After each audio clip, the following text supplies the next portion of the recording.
Hello friends, आज आम गोटे बहुत ही टेस्टी और झटपट बनला परी तरकारी बनवा जोटा कि रुटी परोटा सहित हो कि भात सहित भी या आम खाईपर बनवा अति सहज होगा सहित बहुत ही हेल्दी होता है। कहीं ये तरकारी बनी गजामुगरू।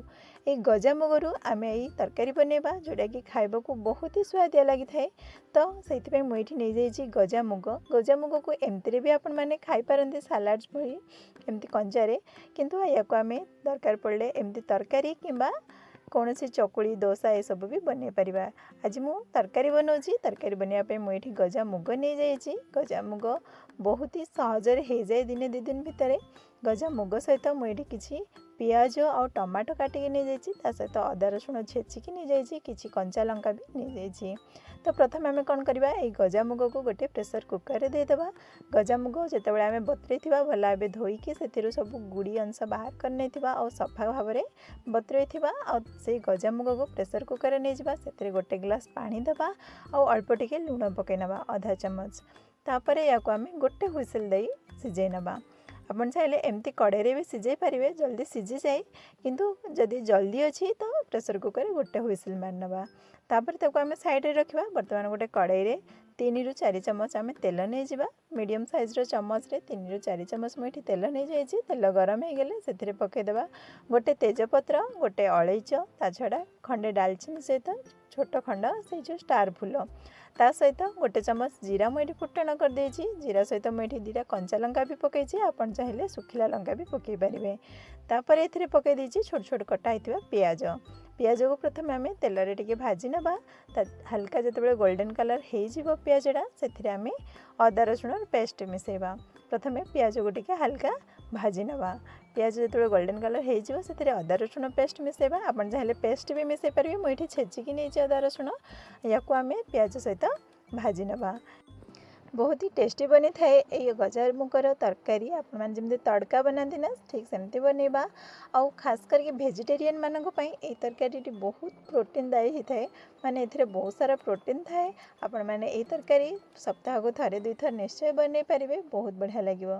तापर आम ए अदा रसुण आम अल्प भाजी नबा। तापर ए टमाटो मिसई नबा। छोट छोट काटिकी मुझे मीडियम साइज 3टी टमाटो नहीं। आपन चाहिए 3 ରୁ 4टी टमाटो एठी नहीं पारे। चाहिए आप ग्राइंड करके भी टमाटो दे पारे, किंतु मुझे छोट छोट काटी नहीं। टमाटो उपर देदेबा लुण। लुण आम सिझेला बेले भी गजामुगर देचे, तेणु ये कम नेबा लुण आम देखिकी स्वाद अनुसार नेबा। ता सहित आधा चमच हलदी गुंड, गोटे चमच काश्मीरी रेड चिली पाउडर, ता सहित आधा चमच आमर रेगुलर लंका गुंड जोड़ा राग थाए ताहा मध्य गोटे आधा चमच नहीं जावा। ए सबको प्रथम आम टमाटो सहित भल भाव कषि नबा, भाजी नबा। ता सहित गोटे चमच धनिया पाउडर और गोटे आधा चमच जीरा पाउडर भी मुझे नहीं जाइए। ए सबको भल भाव गोल नबा और जमी आम मसला कषुना सेमती भल भाव आम कषि नबा पूरा जिते पर्यंत टमाटो सॉफ्ट न हो। आम लुण पकई देचे, टमाटो बहुत जल्दी सॉफ्ट हो किंतु आम भल भाव पितपातिया कषि नवा और ए मिसेदेवा अल्प टिके पानी 3 ରୁ 4 चमच गरम पानी ऐड करवा। आम एमती जमी आम मसला कषि नवा बहुत ही सॉफ्ट होगा सहित पूरा मसला रेडी हो। ये देखो 2 ରୁ 3 मिनिट पर पूरा तेल अलग हो जाए मसला पूरा चारिड़े तेल ऊपर को चली आसी। भल भाव आम मसलाटा कषि हो जाए।